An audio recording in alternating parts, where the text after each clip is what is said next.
Well, welcome to this next talk.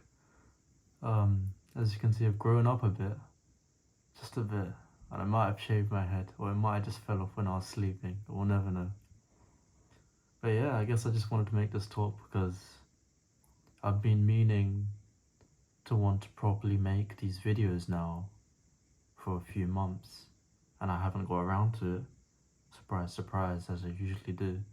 Well, I usually can't. Simply because I guess things are just lining up a little bit differently than I expected for my creative career, which is on the side of my STEM and research that I want to do.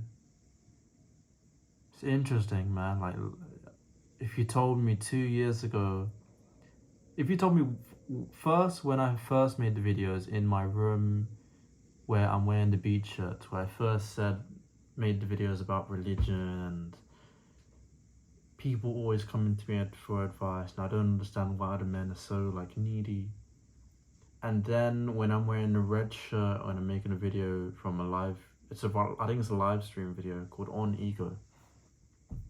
You could not have told me what was about to happen and the feelings I was about to experience. It's absolutely insane.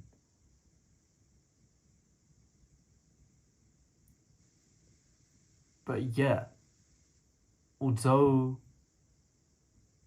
what has happened, you couldn't have told me and I wouldn't have believed you and you couldn't have predicted for myself.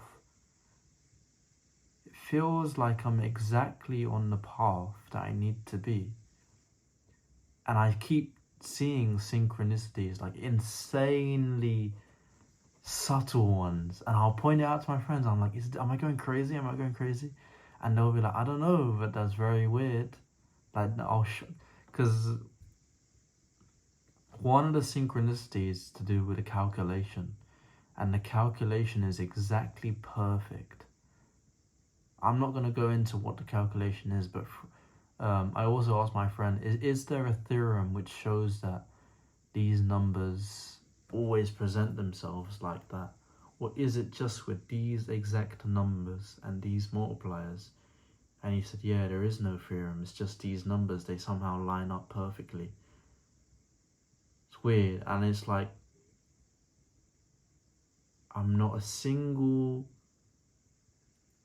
It's insane. It's insane. But I guess we'll see. So as of right now, I'm on track to complete 2 degrees. I'm on track to complete a PhD by the time I'm 24, 25. Probably won't. It'll probably be like 27, knowing me, because something will probably come up. The same way I was on track to complete my original bachelor's by 20 years old, something came up. And so on. I literally have no script, and as you can see, I don't even have a shirt on, but more than that, I don't have anything on right now. This video is just impromptu, and you might not know what time it is, but I must have woken up out of bed. Couldn't get to sleep because I'm a fucking insomniac. It's probably 7 a.m. around now, maybe 6 a.m. And I was trying to get to sleep, and I was like, you know what, let me just make the video because I've got the energy and I have a little bit of the ideas in my head, and that's enough for me to go. But as of recent times, guess what I want to talk about is why are men so incompetent? It seems all the men around me are very incompetent, and everyone around me takes shortcuts in order to achieve what they want to achieve. But is it worth achieving what you want without going through the trials of what it is you want? You could give me a Grammy tomorrow and I could go and tell everyone, oh look, I have a Grammy. But I didn't fucking earn that. And so why do I keep seeing the men around me take shortcuts? And why do I keep seeing them fall into the same traps? One thing I always tell to the people closest around me is that I feel like I'm about 5 to 10 years ahead in thought.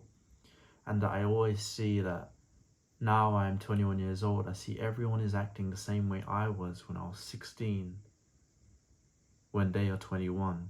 And I used to say when I was 18 or 19 years old, why is everyone acting the same way I was when I was 14 or 15, although they're 18? And you might say, oh, but there's 3 years difference between them and there's only 1 year difference between those numbers. But as you age and as you grow up, obviously it's from a biological standpoint, the brain can learn less, and so white matter is less, grey matter is less available. And so it's also known that as you grow up and as you go through your years, each year feels shorter than the last, and it feels like time speeds up. But this is simply because we already have the knowledge of how to do certain things. Learning takes time. Using prior knowledge is instant. And this takes me to another thought of, I don't see very many intelligent or of high intelligent people around me. I can probably name about 2 in my life, and they're very specific at what they do. Where are the generalized intelligent people? We're so enthusiastic to create an AGI, an AI, a artificial generalized intelligence. Why can't we do this with ourselves first? Why am I only seeing people go into one field and master that one field, rather than we see modern day Einsteins, Teslas, and Newtons? Or maybe not Newton. I feel like Newton was pretty much just on one field. But if you're gonna be an Isaac Newton in your field, then go ahead. But otherwise, you need to be a jack. It's always better to be a jack, and my whole life has been about being a jack. From the dawn of my grades, they've always been balanced, and my thoughts and ethos and even the color of my skin has been a blend between everything available in this world. I've always been a jack of all trades because I know being a master of spades is nothing. It's easy to be good at one thing. It's hard to be average at more than 3.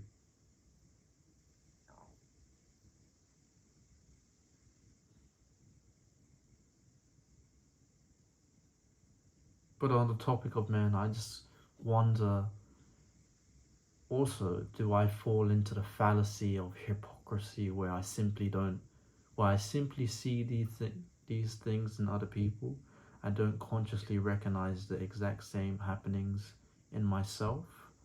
Or is it that I have evolved past these primal spiritual envelopes?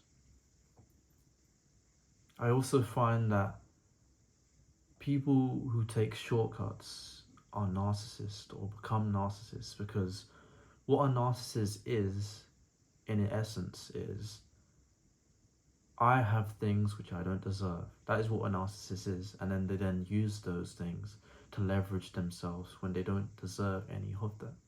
It's much better to be an egotistical maniac than a narcissist, because at least an egotistical maniac knows they've earned and they deserve what they've got. Take, for example, Kanye West, absolutely egotistical maniac, but he did work hard and he does deserve it, and he can call himself God if he wants to and put it on a track and make one of the best modern industrial hip-hop albums in the past decade, which nobody is bothering to compete with. But since that album, we've seen the dawn and the birth of hip-hop groups such as, I don't know if J. Baggy Murphy has a group, but as an artist, and Brockhampton. Absolutely, like, industrial hip-hop and post-punk, post-metal, or what I like to call soft punk, metal, core, and hard rock. It's like completely emerging fields, and I would love to say, or I'd love for everyone to agree that Jesus is what done it. But it's interesting because you see all these people who pretend to help, not help, and they only do it for self-gain. So where does it end, and where does it start? And when were they actually doing it just to help others and to be a good person? And when did they get corrupted, or were they always corrupted? And if so, why? I don't know.